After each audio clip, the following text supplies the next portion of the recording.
It's time to sit back and check out the RCWR show with Lee Sanders. Get fun, in-depth coverage and analysis from the latest in professional wrestling in AEW, WWE, NWA, Impact Wrestling, or the world of entertainment. From hit TV shows to your favorite sports like the NBA or NFL. All things music, movies, and beyond, while trying to make sense of this crazy world we live in.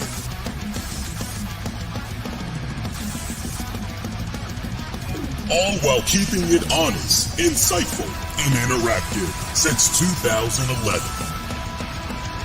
And now your host, live from the nation's capital of Washington, D.C., Lee Sanders.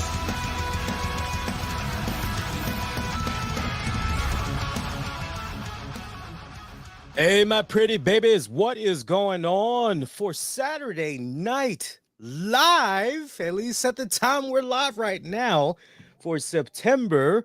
What is this now? 28th, 2024. Lee Sanders with you guys. It's an all new RCWR show. We are continuing on. We're continuing on strong with our reviews for these Vince McMahon episodes of this docuseries titled Mr. McMahon. I see it slipped a little bit in trends on Netflix. Did y'all peep that out? It did start off number 1.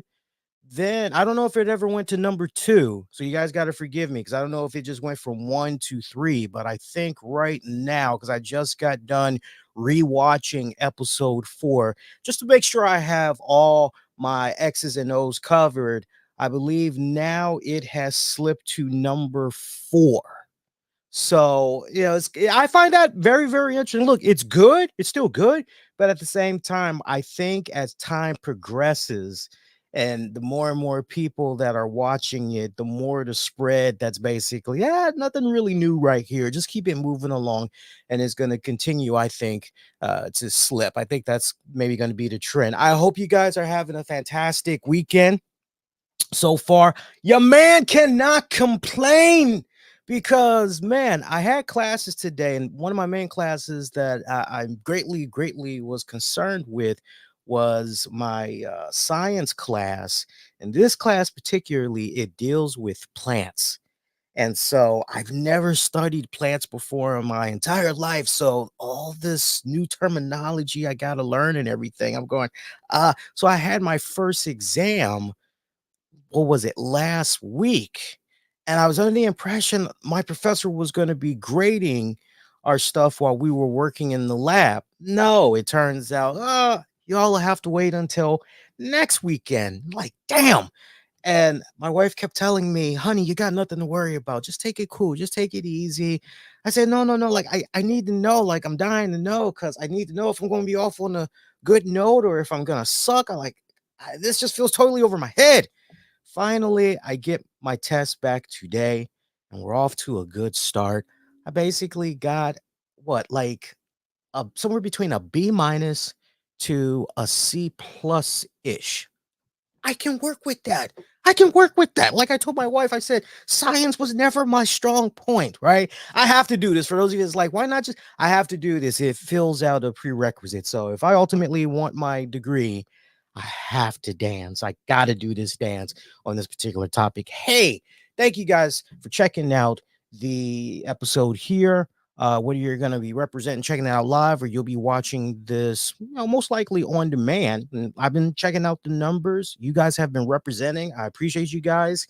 Now, look, we're doing things a little different in regards to when we're streaming live, not just for these episodes, but just going forward. I had a buddy of mine that actually had dropped by to check out one of my reviews. He was quietly live just watching. And he saw how I had some of the trolls that kicked in. And he's got a pretty popular YouTube channel as well. And he reached out to me way more popular than this channel. I'm definitely being honest. And he reached out to me afterwards and he said, Lee, I saw some of the comments that had came in before you were, hitting the block and everything. You're dealing with some pretty nasty trolls, my dude. I said, yeah. And he goes, have you ever thought about turning on your subscriber only mode? I'm like, no, what exactly does that involve? Like, I played around with it before, but what exactly is the details of that? He goes, oh, you could just adjust it so that people that legit are here for you, they're here for your content, they don't mean no harm, they just want to interact with you and others. You can set it so that they have to be a subscriber for a certain amount of time before they can start commenting. I said, really? He's like, yeah, if you really want to flush out all the trolls, and Lord knows you need to flush out your trolls, my dude. I said, okay, all right, yeah. And so he gave me he was really, really, really nice. He gave me a walkthrough on how to do that. So you may notice, depending on the platform that you're visiting, that there's now only a subscriber only mode. I know the vast majority is probably not going to like that because that kind of makes them, honestly, it probably pushes them up against the wall going, damn. So I have to subscribe just to, well, look at it this way. At least the way I'm doing it, at least I'm not going, bro, the only way I'm going to acknowledge you is if you give me money. You go to a paywall just to comment and all that. I mean, it's free to subscribe. You just got to continue to keep at it and all that good stuff. And if you mean well, you're on the up and up, you cool, and you definitely going to get some love. So that's how we're going to do it, though. I don't know. We'll see how it goes for the next couple of weeks. I may change the length. You just don't know. But I think 4 weeks or longer, that's pretty good as far as weeding out all the knuckleheads and everything. So, you ready to talk episode 4? Huh? Let's get into it. Episode 4, which was conveniently titled Attitude. It's all about attitude.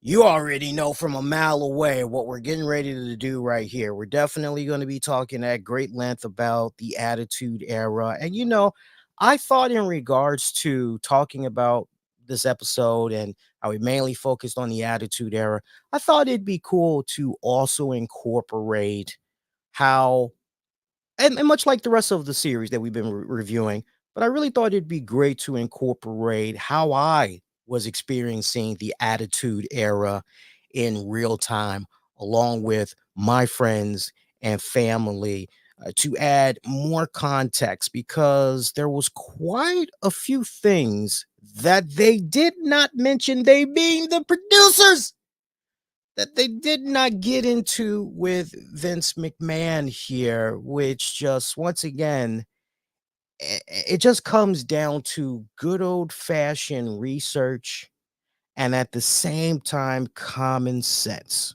It's all said and done, boys and girls, just common sense. And as I go through this, you'll feel what I'm talking about here. One thing that was, well, that's interesting. Because remember our theme for this entire docuseries. Tell me something I don't know. I want to go into this. Tell me something I don't know. One interesting little thing I thought was, okay, well, you know what? I'm not going to lie. I honestly didn't know that, which is the fact that Vince McMahon and the canvas that he would use ultimately for his Mr. McMahon on screen character, a great inspiration by the wrestler Dr. Jerry Graham. And it was great how they showed these photographs of Dr. Jerry Graham. I mean, just this big, husky, uh, definitely not muscular, but definitely a very big, big boy, bleach blonde hair. Now you just saw some of that footage of him as he was strutting and everything, and you just go, yeah, I see it. I freaking see it. Yes, yes, yes. And I loved hearing that story about how when Vince had decided he wanted to, get involved in the business and everything, one of the people that took him under their wing was Dr. Jerry Graham. And I would just imagine He had to have been just in all. Now, see that right there. I wish we could have gotten some really cool stories, more cool stories. I enjoyed hearing about the little red Corvette or whatever with them riding, and Graham is just blowing past lights regardless of the color. I loved hearing stories like that. I wish we could have heard a little bit more about Vince and Dr. Graham and everything. Now, some full context in regards to Dr. Graham. Obviously, this docuseries not about Dr. Graham and everything, but Dr. Graham, this was a man that spent the vast majority of his time in the Worldwide Wrestling Federation. So we're going back to the WWF days with Vince Sr. and all that. He's also the founder of the Graham Wrestling family. And if I am not mistaken, now you've heard me say on this docu-series that sadly 45, 50 minutes is not enough to really tell the stories here.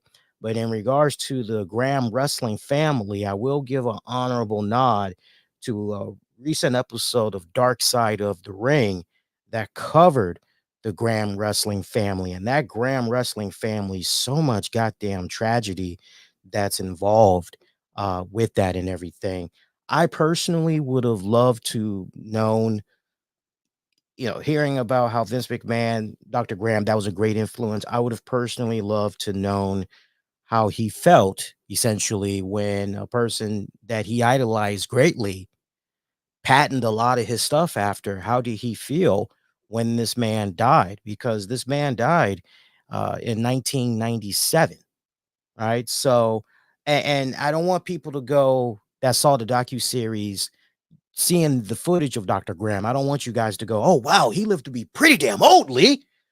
Not the case at all. He died relatively young. He died at the age of 65. That's actually pretty young. And one of the things that you got to remember, at least for this particular Graham, this Graham, bad failing health. A lot of it was due to the fact of alcoholism. He also suffered from depression. Let's not also forget that when his mother died, and I think Jim Cornette chronicled this greatly in his graphic novel. It was a comic graphic novel that came out some years back. I want to say maybe about 3 to 4 years ago. Trying to see if I can find it for you guys real quick. Hang on here. Yeah, I don't see it. Yeah, if I could find it for you offhand, I would hook you guys up. But I don't see it right now. But if you go to Jim Cornette's website, you'll see what I'm talking about. But there's a story where the mom, when his mom had died, he had grabbed a shotgun from the back of his car, and he actually went into the hospital looking for his mom's corpse. And Graham was fighting off people left and right. I mean, you would swear that when you're hearing this crazy ass story, that this was something that came out of a goddamn comic book or whatever, right? Like this can't be real, but this was actually legit. Graham with the shotgun coming in there. I mean, so just picture this guy as big as he was and everything. I mean, here you got this guy that's like 5'10, 5'11. He's dealing with alcoholism and all that. So, um, at his peak, as far as best wrestling shape, he was around the 240, 250 range. But now at this point, he is definitely 300, 300 plus. So, and he's not holding it well. He's not holding it well. But you got this big wide dude that's just coming in there with a shotgun, crying his ass off, demanding for his mother, and eventually finds his deceased mother, takes her out of the damn hospital, and everything. Eventually, police caught up to him, and it was quite a lot of police that caught up to him. He spent some time in a mental hospital after that. Very, very, yeah, yeah, just to kind of give you guys a little bit of an idea, but his health was already failing at that point, but it got even worse. and he died due to complications of a stroke. And I'm mentioning all of this because you would think that with all of that occurred, well, surely the following Hall of Fame or the year after, Graham would have gone into the WWE Hall of Fame if he wasn't already in the Hall of Fame. And that wasn't the case at all. Graham did not enter the Hall of Fame until 2017. I'm talking about the WWE Hall of Fame. He didn't enter the WWE Hall of Fame until then. And it wasn't as an individual, you know what I mean? Like the main Hall of Fame, he actually was part of the side wing, which was known as the legacy wing. So some full context for you guys right there in regards to Dr.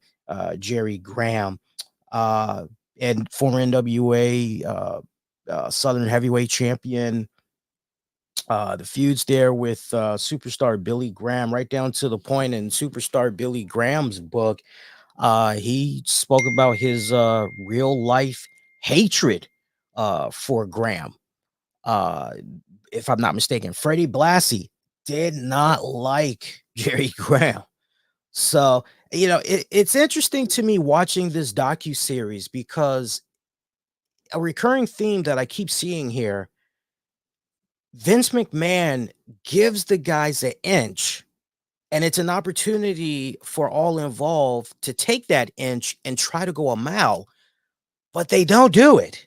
And this stuff right here with Jerry West, I apologize, Jerry Graham, but that'd be something if it was Jerry West. Wait a minute, what's Mr. McMahon doing with basketball legend Jerry West, right? But it's interesting how there's these great setups, these great opportunities to go, a little bit more into exploring here. And it's just, you know what it reminds me of? This is the perfect analogy. This isn't long winded, but seeing the way the production crew and all that are doing the interviewing and then the follow ups, right? It's almost like watching the Drew Barrymore show. I don't know if you guys watched the Drew Barrymore show.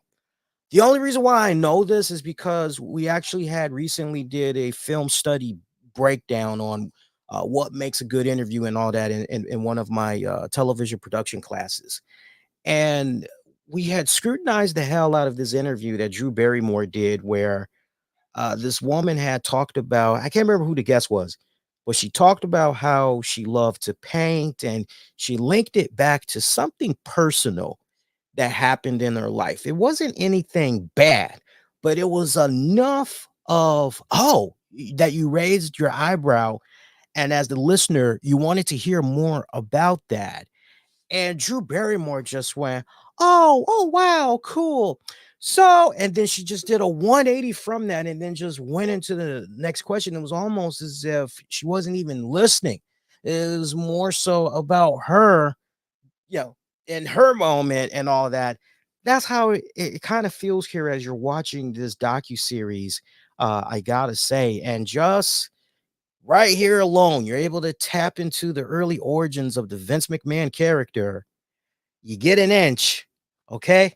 Try to take a mile, and it doesn't go. It doesn't go there, unfortunately, and it sucked. It freaking sucked. I really would have loved to have heard even more early Vince McMahon stories, right? Pre Mr. McMahon. I would have loved to hear more. Give me a second. My energy saver just turned on here. I think it might be time for me to plug in the laptop. Let me see where I'm at. Yeah, let me go ahead. I think I have enough juice to go through this, but I want to be on the safe side here. It's literally right here, guys. Just give me a second here. Cord's like literally right here. And then there we go. And we're good to go. Okay. And let's move that. Okay, sorry about that. All right. So anyway, of course, Vince talking about how he always wanted to be in the business, but his father was against it. I would have loved for, again, the production team to go in. Why is that exactly? Why didn't your father want you to go in? Did he feel that some people would maybe try to hurt you in some type of way physically? Because you had people that were petty, like that. If maybe something was going wrong with, heaven forbid, the pay, or they couldn't come to terms on, new financial arrangements, and they pretty much were fired or whatever, some people would kind of go the little shady route. Okay, I'll show them. It's the equivalent to what happens at any job today. You get a salty mofo that goes, okay, y'all gonna do me like this? Okay, I got something for you all. I know how I'm gonna get you guys back. And they'll do a little, vandalism or whatever. So was it one of those type of situations that Vince Sr. feared would somehow get caught up there with his son, and he didn't want him in that position? Was it a case where, no, no, no, no, no, I don't want you mixing it up with the talent because you'll be badly influenced? You're better than that. Like, it really would have been nice to explore that so much more than basically settling for the answer that Vince McMahon gave, which, oh yeah, my father didn't want me going into that by no stretch. Really would have been nice. But anyway, of course, the infamous 1997 interview or segment that Vince McMahon gave, letting the WWE fan base know that, hey, going forward, you're going to be seeing a new creative direction with the WWF. Remember, this is immediately following up after WCW, like they're just continuing to kick WCW's ass left and right. What was that number again? All right. For how many weeks? Okay. I see you, Eric Bischoff.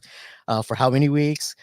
But you're going into this. And I remember that vividly, clear as day. Let me tell you something. And I really wish they would have incorporated fans, just random fans. Uh, you know, it would have been nice. It would have been a really nice touch, I think, or even at least talk to fans that maybe have moderate to successful shows. It would have been nice to maybe, you know, get them on board or whatnot, and get them to talk about, what was it like being a fan during that particular era. But that hurt really bad, by the way. It's the stuff that you don't see when we're live. I banged my foot really hard against the chair. It's my bare foot. And so I'm fighting really hard to go, yeah, but that hurt the back of my foot. Not even the ball. It wasn't the ball part. It was, a little bit higher than that. Ooh, that hurt bad. Anyway, I'm good. I've rebounded. I feel a little better. Anyway, WCW kicking WWE's ass week after week after week. I remember going through the Monday Night Wars in real time, and I spent a lot of my time. My friends and family will tell you, we all were on the phone. If we weren't on the phone talking with one another, we definitely were at each other's house watching and just back and forth with the remote control. And a lot of times, especially back then when Eric Bischoff used to give away the spoilers, letting you know what was going on with the other network. A lot of those times we'd be like, oh, yeah, well, no reason to watch Raw because it was pre taped. Remember, like, no reason to watch that. Okay, cool. And a lot of our time as fans was checking out the WCW content. Then, of course, when Raw went live, we're going, okay, now we can't just leave the remote control right where it is. Now we got to flip back and forth.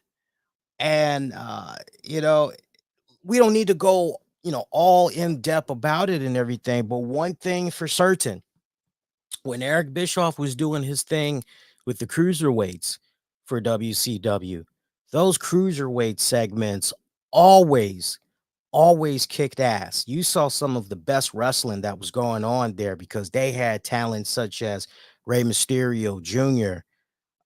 They had Jushin Thunder Liger. They had Conan, Dean Malenko, Chris Benoit, Chris Jericho. Good God Almighty! I mean, just the names just all all freaking day. Just the names that they had going on for their cruiserweight division, yo, off the chains, off the chains. Even Billy Kidman. I remember back in the day, way before he even came to WWE, I was a big fan of Billy Kidman and his work in WCW. I love me some Billy Kidman. But I mean, their cruiserweight segments kicked ass. So much so that WWE tried to do their own cruiserweight division and it failed miserably. And it failed miserably because they did not understand and nor did they have the right type of winning formula. They just thought, oh, if we put a bunch of small guys out here, and call it the cruiserweight division, that'll get no, no, no, no. What they had going on back then, you know, look, simple analogy. Back then, WCW was Amazon. I'm talking about for that particular period of time, the 83 weeks, cruiserweight division, and all that. WCW was Amazon. WWE was Timu. I mean, serious. And don't even try to tell me that there's good shit on Timu, y'all, because I tried Timu. I tried Timu one time and I had ordered like multiple things for Christmas, and every single one of those goddamn things suck. It didn't work. It sucked. Actually, you know what? One thing that actually did work. I had got a flying drone. That did work. Everything else was crap. I really got to get back into flying my drone. Love my drones. Anyway, so you had all that stuff that was going on.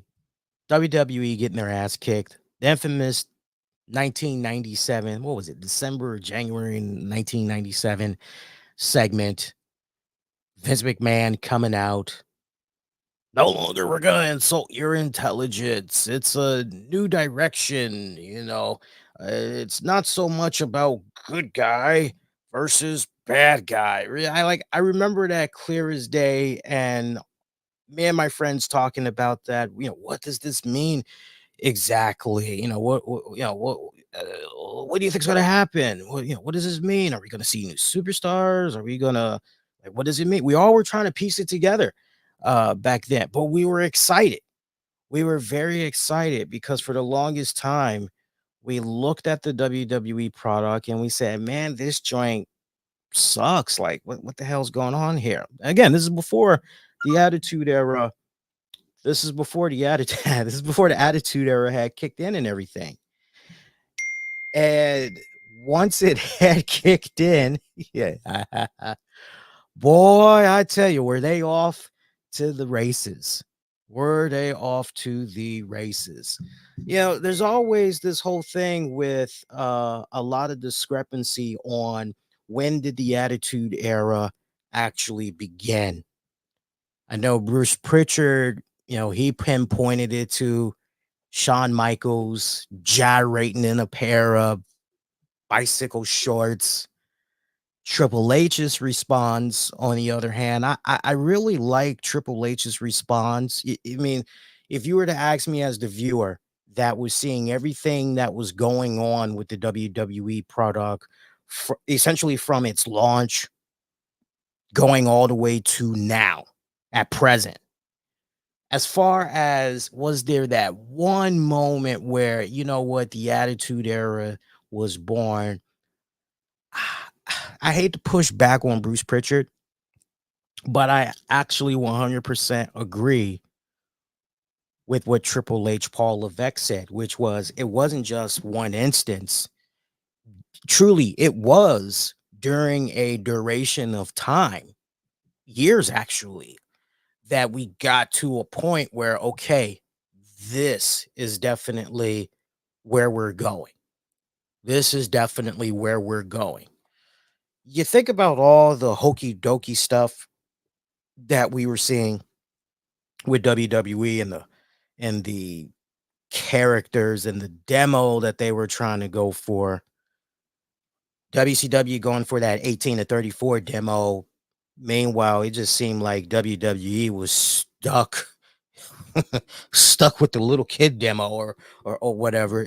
Times were changing and everything, but if you were to force me up against the wall and say to me, "Hey, no, no, no, no, no, try to look at maybe one definitive moment where you go, the Attitude Era was born." Well, I don't see a lot of people say this, but when I get ready to say this, I think a lot of people will go, "Yeah, you know what, Lee?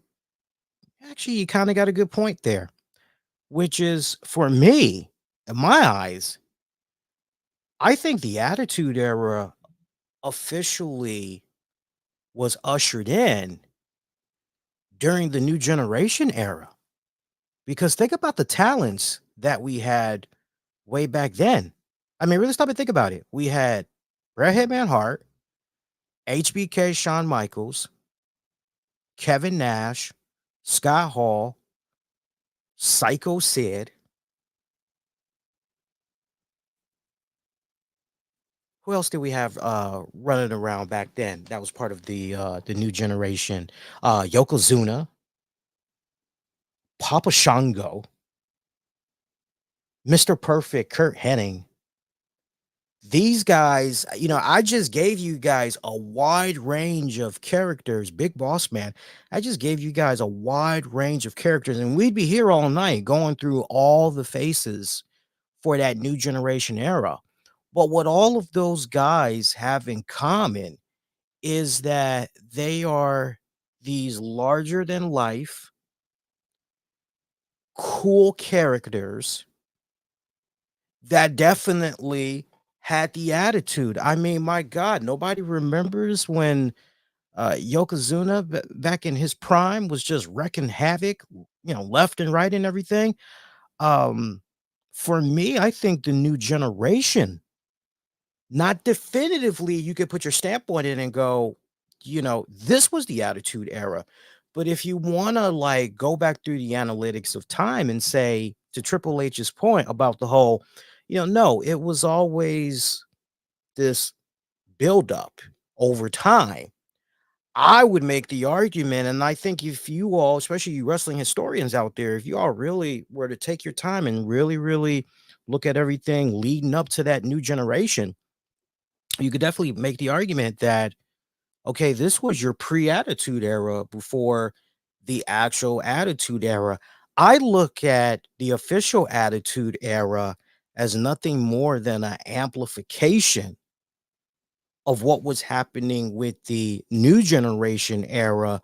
Only it was, okay, look, let's definitely do away with these hokey dokey freaking characters and let's crank it up on the creativity here, with these in your face badass characters that everybody of all ages, but mainly adults, really want to get into, can see themselves messing with that character and all that. Let me know what you think. Let me know if you agree with that or if you disagree with that statement. But that's where I stand on that one. Of course, the rise of the Stone Cold Steve Austin character. Look, we've beaten that horse to death. I love Stone Cold Steve Austin, love him to death.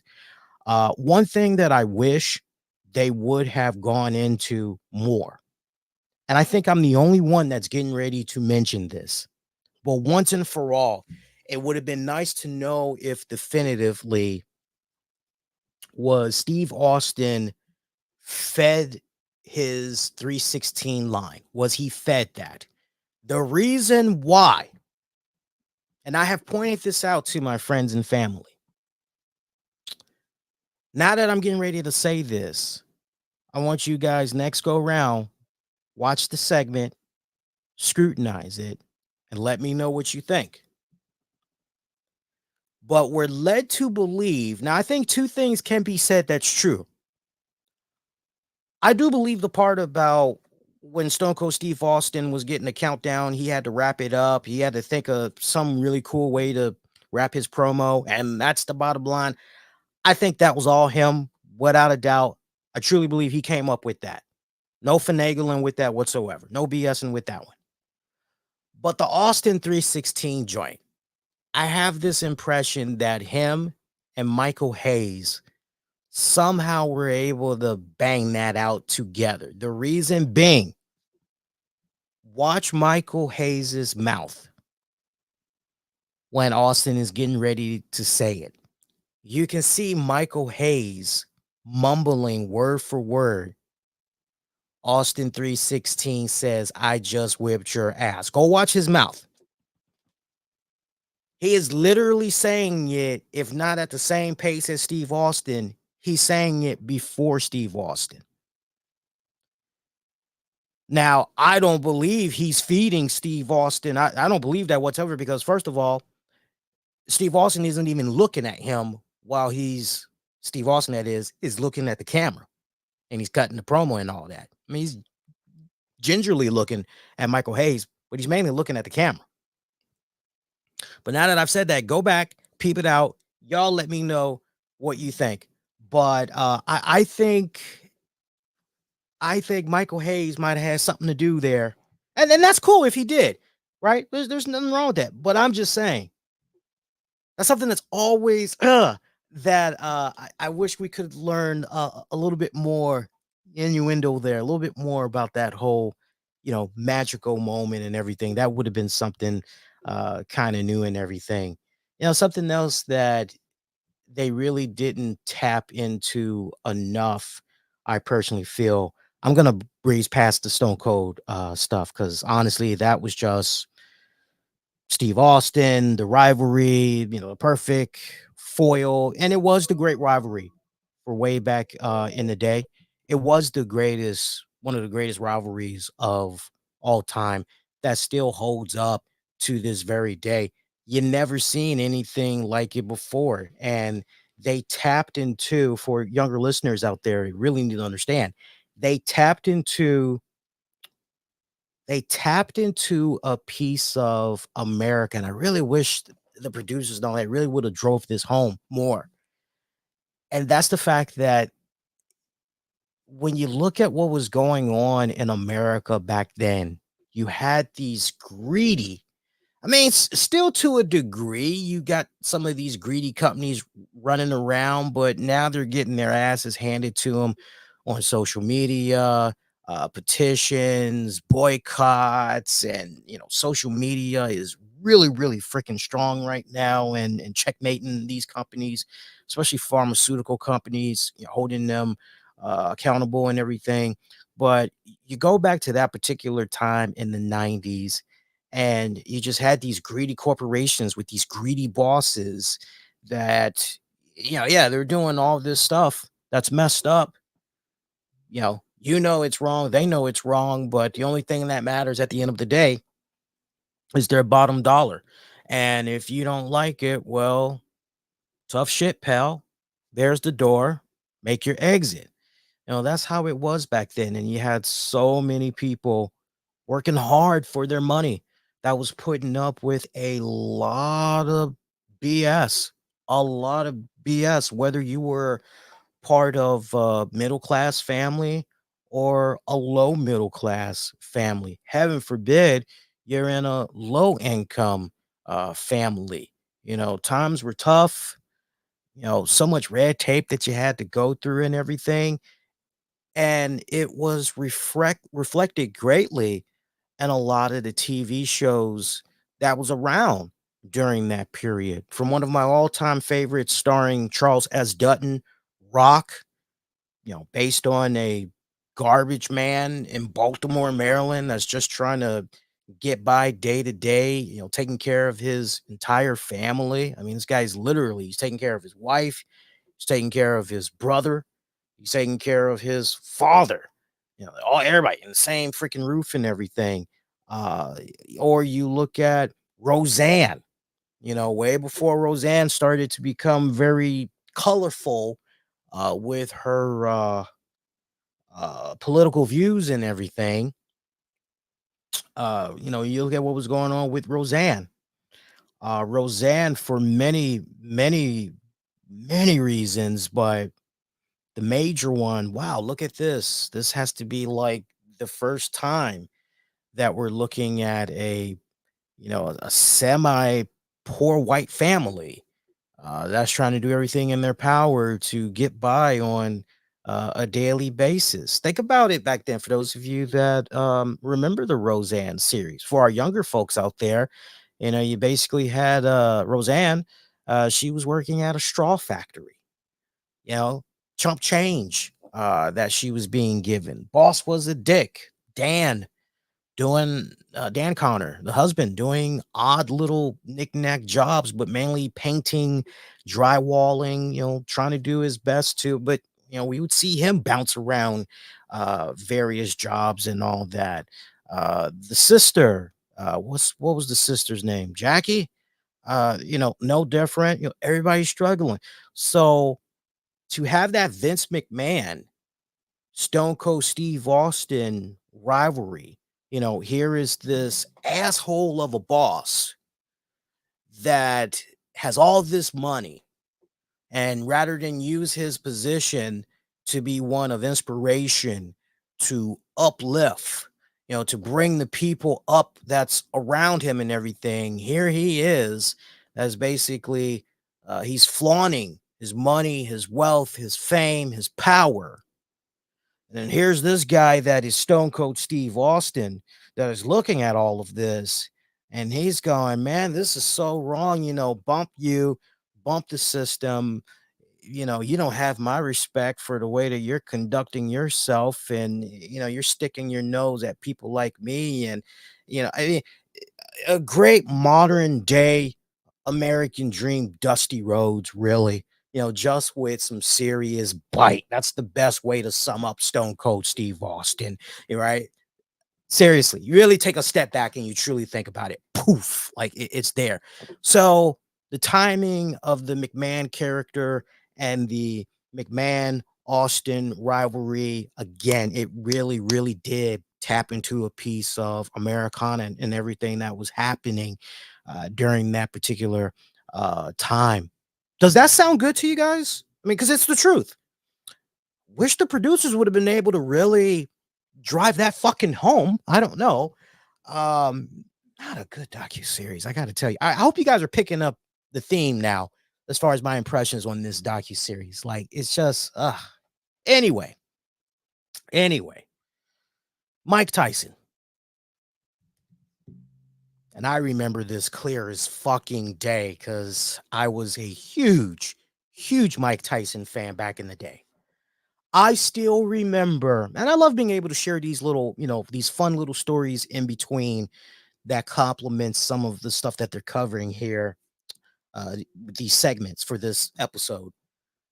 Mike Tyson, and I really wish this is another one where I wish they could have gone to Vince and been like, yo, in retrospect, if you had to do it all over again, like, even if he were to say, I'd do it all over again, damn it. Even if he were to say that, still, at least you ask the question, which is, hey, Vince, all things considered, would you still have tried to make the move to have Iron Mike Tyson be involved in your company, all things considered? I remember clear as day, and I really wish the producers would have gone here. I remember when Vince McMahon and everybody, it was revealed that Mike Tyson was doing something with the WWE. There was great scrutiny. There was great scrutiny for WWE. How can WWE celebrate this rapist? I mean, that pretty much was one of the main headlines that was going across papers, news or whatever. There's a lot of strong emotions about that. Now, understand something here. Understand something here. Mike Tyson, this was a polarizing figure, a polarizing figure. But he just kept getting involved in one dumb thing after another. Then, the whole rape thing and him doing some jail time. Now, the black community, majority of folks in the black community, telling it how it is, folks, because obviously the docuseries ain't going to do it. Majority of people in the black community and outside the black community, but mainly the black community, Because you know how the black community is when they see one of their own. Oh man, no, this is a witch hunt. This is a goddamn witch hunt. This is a travesty. If he wasn't black, y'all wouldn't be messing with him. Thank God he's got all this money and he's popular because what y'all doing, it's wrong. And oh, she's lying, she ain't get raped. This is the type of culture that we had back then. Sadly, we had women when they would say back in the day. We just talked about this on the previous episode involving Rita Chatterton. Remember, this is still, even though we're in the 90s now, we still got that. Oh man, she lying. She lied. She just mad. She just mad because she thought she was gonna be able to marry him. You had all kinds of crazy stuff that was running around back then, unfortunately. But keep in mind, Tyson did like 3 years. He gets out. And Vince McMahon and crew, on the one hand, you can look at this and you can go, well, damn, this is a great move on Vince McMahon's part from the standpoint of, yo, you were able to do business with Iron Mike Tyson. But at the same time, it's like, wait a minute, this guy was convicted of XYZ, and you're bringing this guy into your company. Damn, aren't you concerned? Well, no, actually, I'm answering my own question. You must not give a fuck about whatever level of scrutiny and all of that you and your company is going to come under here by working with this individual. And I got to tell you, what the WWE product was doing around that particular time, they honestly did not need Mike Tyson. They honestly did not need him, but they decided they wanted to do business with him. I wish the producers would have asked Vince McMahon, look, you got you in WWE, y'all were in great scrutiny over working with Mike Tyson and all that. Some would say that this guy basically got rewarded and then some 10 times over by working with you guys. What type of message, or think about the message that this sends to your fans? And yeah, obviously Vince didn't give a damn, but still, guys, my whole point to at least bring up those points just to get Vince's reaction. That's it in a nutshell. But yeah, I remember. Oh, by the way, how about the portion? What was it? They were real quick to point out, I think it was 2013, when we see Stephanie McMahon. She's sitting there and she's being asked, somebody that's interviewing her. It's not the producers for this docuseries because it's in 2013, but they're saying to her, "Oh, you guys work with Mike Tyson, convicted rapist," and she goes, "Oh no, he wasn't in jail. He didn't get convicted yet." And she's looking over her shoulder, right? And the guys are like right there. No, he, he was indicted. He was convicted. He was convicted for the charges. And Stephanie just looks right back at them. And she just has this quiet look on her face, like, oh shit. Well, you caught me in a pickle here. I felt bad for Steph. Legit. Legit. That was one of those rare times where I just said, damn. Like, come on, man. Like, stay on top of your shit here. Like, seriously. Look, if I couldn't remember, I would have been like, no comment. Or I would have said, he was convicted, right? It's like, yeah, a bit of a touchy subject there. A lot of strong opinions on that move. A lot of strong opinions on that move. And that's all she would have had to say. She could have left it right there. But yeah, she was she was overconfident right there. Yeah, she was overconfident right there. Let's see. Oh, another personal favorite of mine. The Vince McMahon character. Is the Vince McMahon and the Mr. McMahon, are they one and the same? I love seeing everybody's answer to this. Shane McMahon going, yo, the Mr. McMahon character is a extension, but a way blown out proportion of the McMahon character. You got HBK Shawn Michaels going, yeah, as far as the difference, not that much. You got Bruce Pritchard going, really? Vince is the Mr. McMahon character. They were one and the same. Even talked about how he was on the receiving end of some Mr. McMahon yelling back in the day. Yeah, I like how they went back to Vince and said, "Hey, Bruce Pritchard said XYZ." Vince going, "Well, I'm just passionate about certain things." Like, yeah, yeah. Let's talk about the women's era of WWE. I thought the producers, I will give them this, they did a good job in highlighting how that women's division was. Give me a second. No. Girls want in the room. Little furry daughters. They did do a good job in highlighting how that women's division was during that particular era. I thought they nailed that perfectly. Uh yeah, yeah. Just thinking about that time period, and I'm being totally honest with you guys. Being totally honest with you guys. For myself, my friends back in the day, even some of our friends that were females and were big into the wrestling back then. All of us, especially the females, our age now, maybe a little older, but you know, it was a case where, this is just part of the culture. I know in saying that, a lot of you guys, when you're looking back, you're like, wow, like what a crazy time period.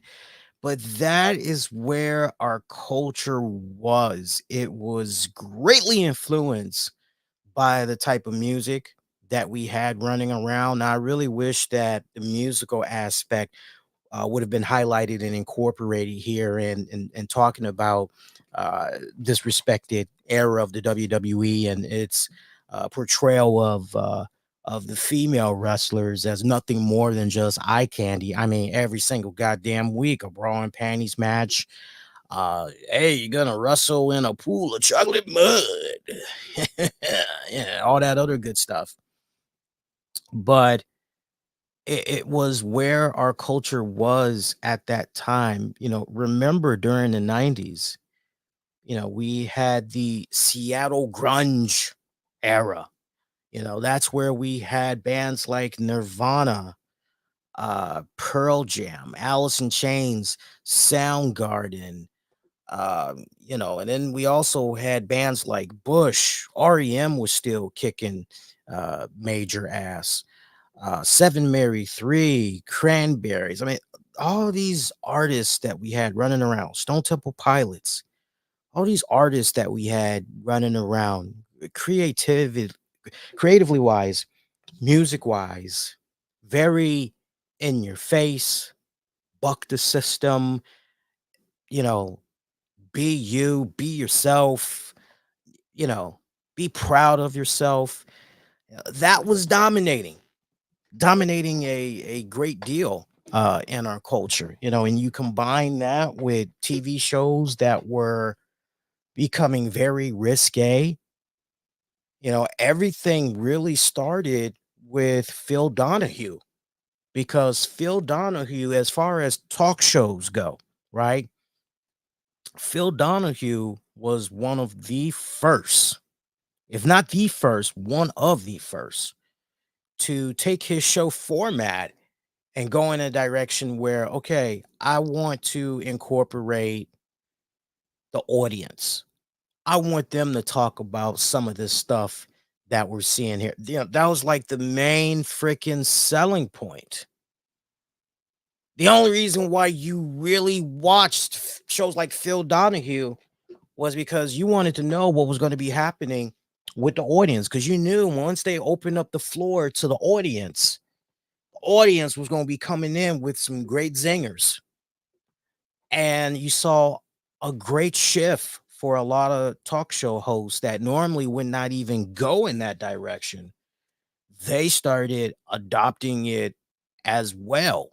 So what began as that simple evolution, then it ultimately became, okay, well, maybe if we have somebody in the audience, maybe if they say this crazy, outrageous thing, right? And monkey see, monkey do on the rest of the networks. Like even Oprah, started dipping into that type of format as well. Then you saw a shift in the topics that was covered. We soon went from KKK member sits down with black activists, like that's the whole hour. We went from serious topics like that to um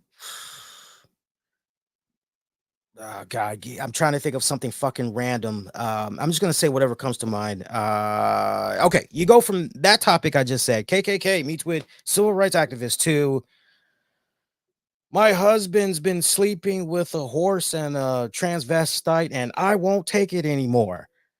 You started going into these outrageous, and again, it was monkey see, monkey do. It was all about shock value, shock and awe. Even going to the radio stations way back then, Howard Stern, might be really hard to believe this because of all the different hosts that and selections of podcasts that you're able to listen to, web shows, whatever you want to call it now. But back in the 90s, Howard Stern was king of all media. There was only one. If you weren't Howard Stern, you were either, as far as like radio kings back in the day, if you weren't Howard Stern, maybe you were Don Imus. If you weren't Don Imus, maybe you were Dr. Ruth. If you weren't Dr. Ruth, maybe you were Rush Limbaugh. But if you weren't any of those people, like as far as, like when you think talk radio, you think, yeah, nobody knew you if you weren't one of those people. Yeah, you might have been a local favorite, right? But I mean, like nationally syndicated level, like you mentioned the name and like, oh yeah, da, da, da, da, da, da, da. And Howard Stern was the king of all media back in the day. This was a guy that constantly kept pushing the envelope and what he could say and do on FM radio. I still remember to this day when he inked the deal with Sirius. I remember myself and my friends looked at all of that and back then, and we were going, what's this guy thinking? Like, is he crazy? Like, what the hell? And we weren't really sure what to make of Sirius back then. We really weren't. We didn't think it was going to fail, but we didn't think it was going to succeed either. We were just kind of in a touch and go.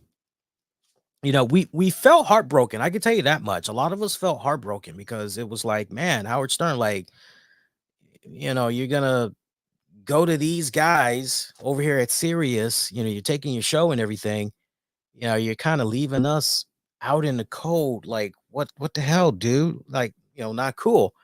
But Howard Stern was so popular back then. No, he even had a TV show that was right at home with the type of format that was running around really, when you get right down to it, I would say no.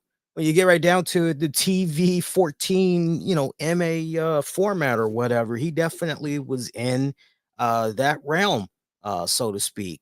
Jerry Springer, like all those damn shows, Jenny Jones.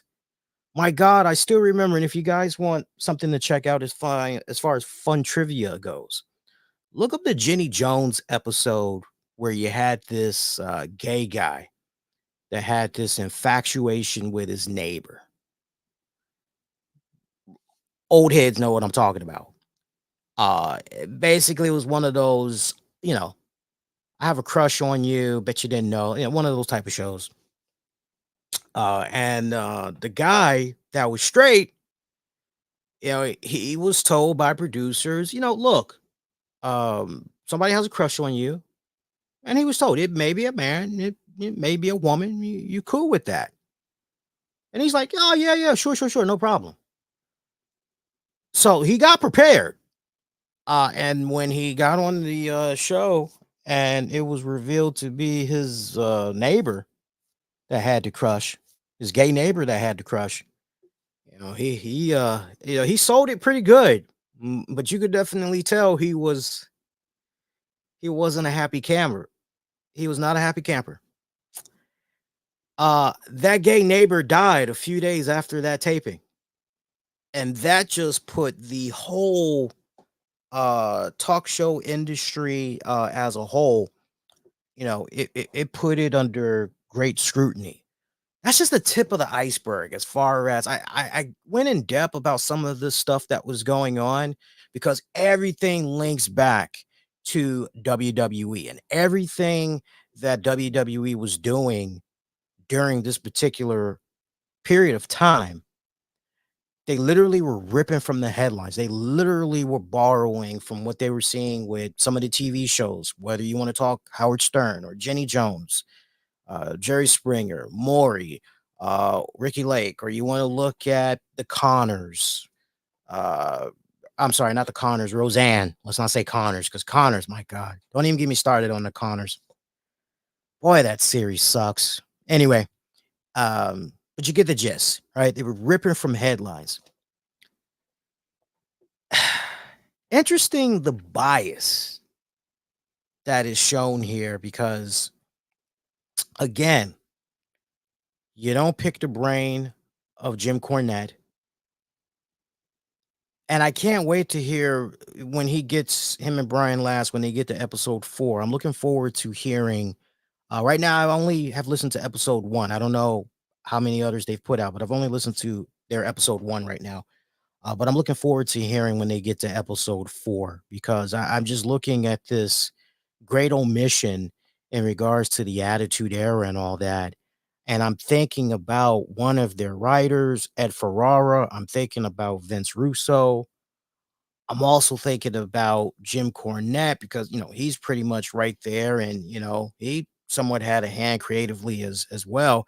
Thinking about all these cats and just their omission, of all the episodes, like, okay, let's go to these figurative heads right here. Let's get them to talk here about this. It's kind of disappointed that we didn't get an opportunity to pick their brain there. See, other than that, the women though in WWE, I mean, when you look at it now, you really do go, how the hell was that able to air? Because let me tell you something, and this is going to be a no shit Sherlock, but it really needs to be highlighted and it really needs to be stressed and it really needs to be emphasized yet again. What WWE, just imagine if WWE tried to do those things with the women back then, today. There would be boycotts, petitions, you name it, left and right. Now, look, don't get it wrong. Back in the day, WWE was under great scrutiny. They was always fighting the TV executives, FCC. They always the headaches, and I really wish they would have stressed that. A lot of headaches there. But for everything that they were doing with the women back then, pretty much eye candy. That would not have flown by in 2024 and beyond. And even when WWE was doing what they were doing back then with the women, they were making headlines for all the wrong reasons. They were a point of topic, definitely in the news. Something else that was omitted here, because also around this period, let's not forget what ultimately led up to the whole, please, kids, don't try this at home. And that's the fact that, we had So many kids greatly influenced by some of their favorite wrestlers doing all these moves. And then unfortunately, either that kid gets seriously injured or that child succumbs, all because of those wrestling moves. And how lawsuit after lawsuit, we had these knuckleheads that were running around trying to sue the hell out of WWE and everything. You thought the concussions was something, which, and we'll get into it on the next episode, but boy, they missed a lot with the concussions portion. I think that's episode 5. They missed a lot in regards to the whole concussion thing. Missed a lot. Of course, Owen Hart, tragedy. Always tragedy. Bret Hart really, really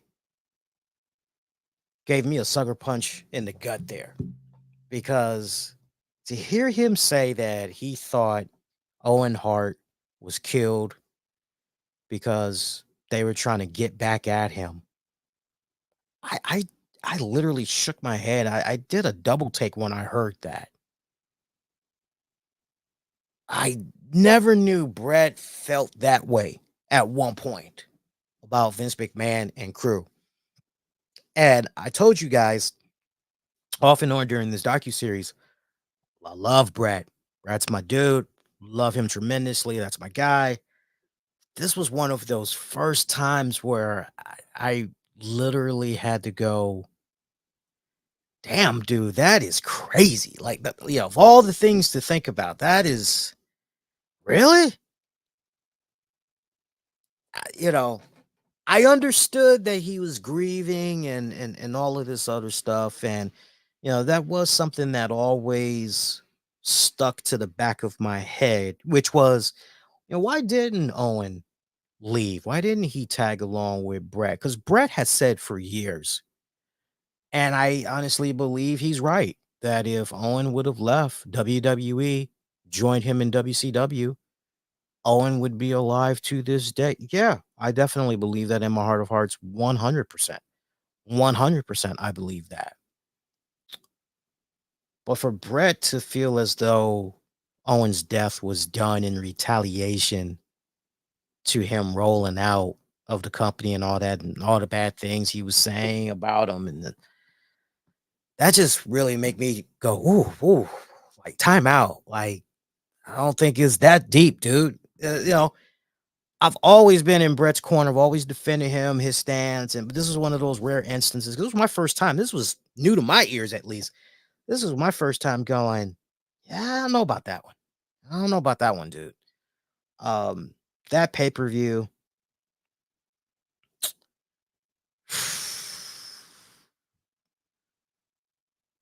as a fan, I didn't watch the pay-per-view live. I did not watch that pay-per-view live. Um, I heard about it the next day after the fact from my friends. And this was one of those cases where, it's just talking on the phone. And it was, oh man, did you hear what happened with Owen? Like, no, what happened? And we had the dark web running around back then. Now it's known as the internet, but back then it was pretty much still the dark web or whatever.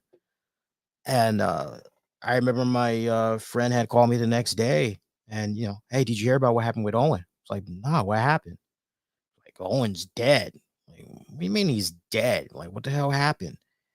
And back then, like, as a wrestling fan, we knew much more than way before it even hit the news outlets. Back then, we knew more details than what the news was putting out there and everything. And when Owen passed, I remember even feeling way back then, especially after gathering the information, talking with people and everything. I remember this sickening feeling in my gut that I had back then of, why did they go on with this pay-per-view? Like, why didn't they just, like, seriously, man, why didn't they just can it and take a couple of days off. Like, the wrestling community will understand. But Vince McMahon, yeah, now the show must go on. That whole mindset. And it was great to hear his thoughts via Brett. Hey, what if that would have been Vince's son splattered on the canvas there? He telling me he's gonna go ahead and continue on with the show, and they go right back to Vince. And Vince is like, if my son did splatter, as Brett says, on the mat, yeah, I'm gonna have the show continue on. If it was me that splattered on the canvas, I would want for the show to go on. Shit like that just shows to me how out of touch and how not up to date and adjusting with the times that Vince McMahon is. I get the mindset that he had back then and everything, but it's like, okay, what might have been possibly, remotely possibly, a good thought process to have way back then, that same philosophy probably isn't gonna apply in 2024 and beyond, right? If you're not evolving internally in order to change with the times and everything, then you're a relic of the past. You're just stuck in your own ways. And that is what exactly where Vince McMahon, I felt, was right here. There's many instances in this docuseries where, Vince is pretty much matter of fact. And, you hear him at some points talk about how, oh, it was time to change. It was, and it's like, okay, well, I hear you on that standpoint, but then something like what's going on here with this death or with this, particular moment, not death related. There was a time for you to switch courses here. This is the time to do it. And it doesn't happen. It almost feels like when Vince does make the changes that he does, it feels like two things can be said that's true here. One, to pacify, naysayers, uh, stockholders, general audience, try to silence the critics, the media, whatever. And then on the other, flip side to that, when he does do it, only thing that matters is the bottom dollar, the profit. So I don't know. It's just I find that to be just kind of weird, kind of interesting there. Some of his response to this, but definitely him going on record here talking about Owen's death, pretty much saying if he had to do it all over again, he pretty much would do it all over again. I just found that to be very sickening because I know it's true. I know he's not just saying that just to be saying that. I know he really means that. I know in my heart of hearts that if a wrestler had met a similar fate that Owen did in 2024, I just feel in my hearts Vince McMahon would keep the show rolling. Quite sad. Of course, the Martha Hart lawsuit and just her animosity towards Vince McMahon and the WWE that goes on to this very day. To this very day. To this very day. Right down to the point. All that talk about Owen Hart, WWE Hall of Fame. Owen Hart, he needs to be in the Hall of Fame. That joint said, okay, you know what? If Owen Hart does go into the Hall of Fame, well, guess what? Martha Hart ain't going to have nothing to do with it. You can forget about that. Because Martha Hart, that hard on, she is going to be that way until the day she dies. And guess what? Anybody that thinks, well, her kids, maybe they'll come around, maybe they'll end up doing some stuff with the WWE. Yeah, nah, I don't see that happening at all whatsoever. I still remember the Hall of Fame ceremony from a few years ago where Mark Henry, he was like, he should be here. He should be here. I remember that. And it's like, yeah, he should.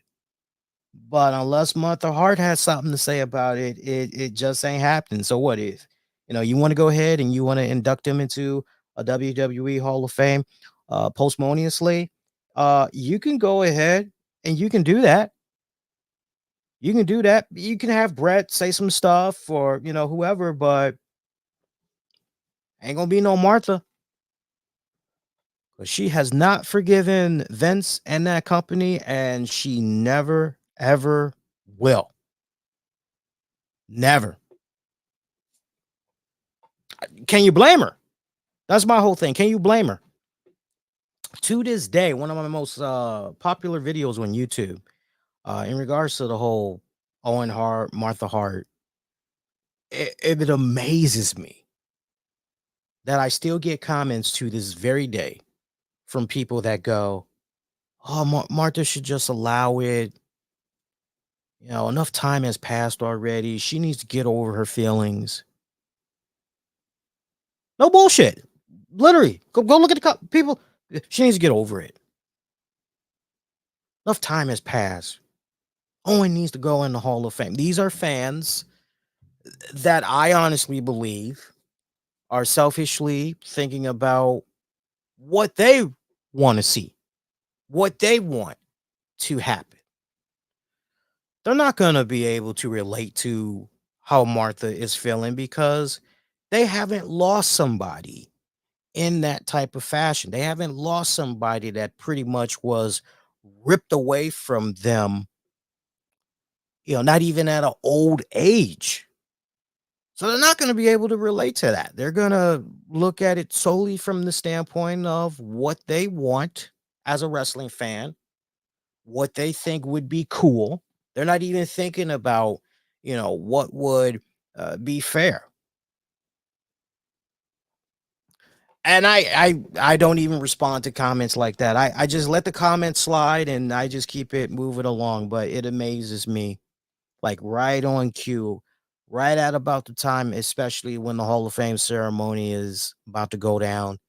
There's usually that one person or two or three. Martha needs to get over it. It's time. All it needs to go in. I don't see it ever happening. I don't see it ever happening. Of course, in 2000, WWE was able to settle with Martha Hart over that unfortunate incident. And then WWE did their investigation of the harness company, found that these guys were at fault there, the harness company. They were able to settle that.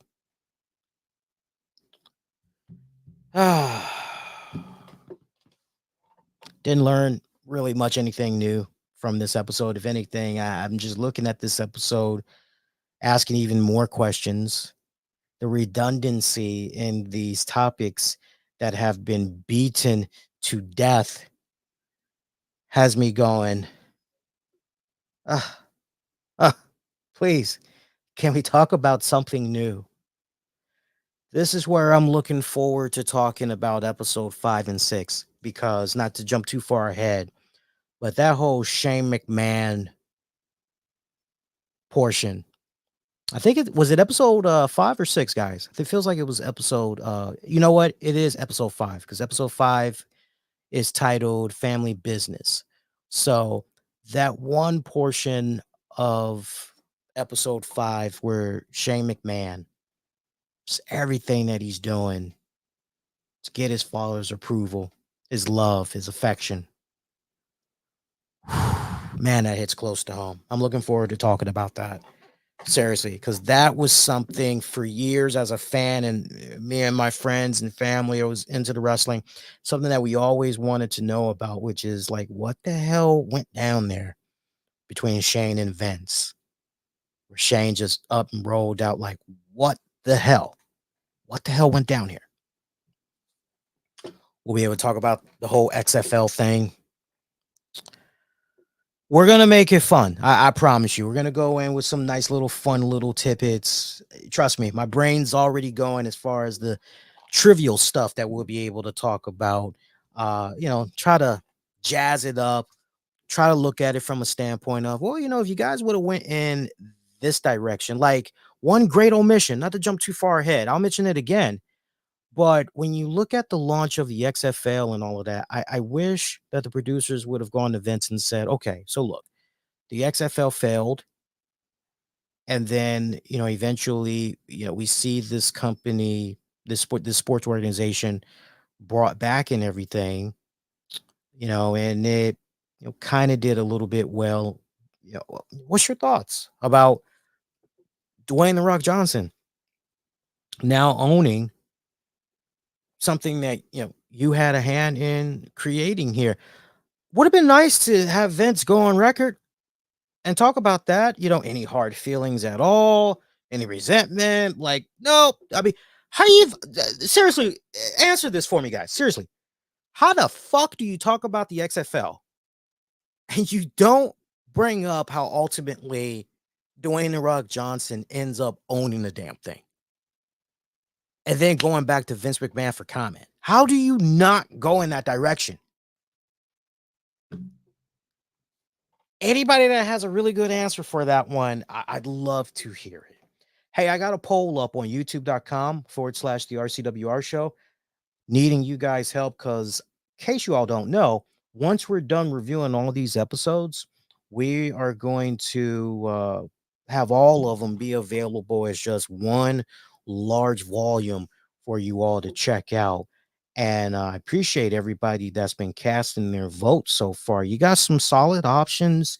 Leading the way right now is 75% of you guys want one volume. You don't want anything new added in regards to the docu-series, like new little reactions, comments from certain wrestlers or whatnot.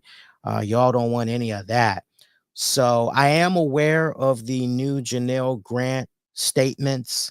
I think as we get closer to the end, we'll incorporate that in that, right? So for those of you that's like, hey, Lee, don't forget, we're gonna put a nice, pretty little ribbon on things when we get to the series finale, episode 6. But keep voting. If you haven't voted yet, keep voting on that YouTube channel. Now, for our remaining episodes, it's going down as follows. Let me look at the schedule here. And you can see this playlist if you go on youtube.com/the RCWR show. You're going to see home, and you should see a For You section. And then right up under that, you're going to see the RCWR show live. You're going to see the playlist. And then you'll see the next 2 episodes that's going to be coming up. So we've got episode 5.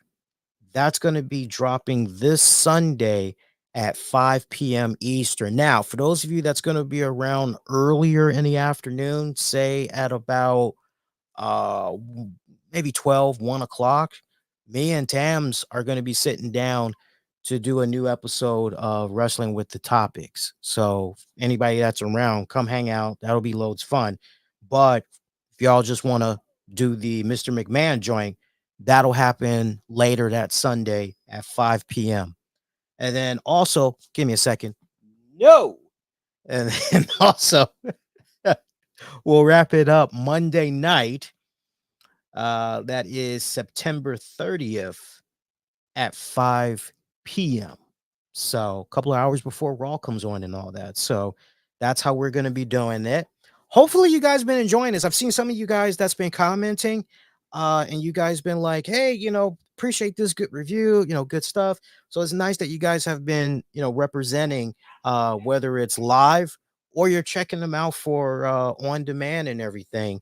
I appreciate that. Show that extra bit of support and hop on the YouTube channel and give each episode a like, share. That way it can reach a more wider audience. You guys can also subscribe throughout all the outlets as well, as we got episodes available for you guys wherever you get your podcasts. Just search the RCWR show. Tell me your thoughts. You've heard my thoughts now. What did you guys make of this episode? How have y'all been enjoying or maybe not enjoying this docuseries so far? Are you learning anything new? Sound off, let me know, because I think what would be really cool is if by the time we get to episode 6, I'd like it if you guys could submit some stuff where you go, you know what? I wish Vince could have been asked this, or I wish they would have gone into more details about that. Hey, something new. I wish this could have happened. I'd like to know, because we can incorporate all of those things when we get to the final episode review for this docu series. So have that. If you don't have anything right now, that's cool, but have it in the back of your mind as we get towards the end here. Yeah. Shout out to those that support the show. Shout out to our sponsors as well. And that is going to do it, my pretty babies. Until next go round, I am wishing all of y'all to be safe. Most importantly, be kind to one another. I will see you all next go round for your next Mr. McMahon review, Sunday, September 29th, 5 p.m. Eastern. Take care, y'all.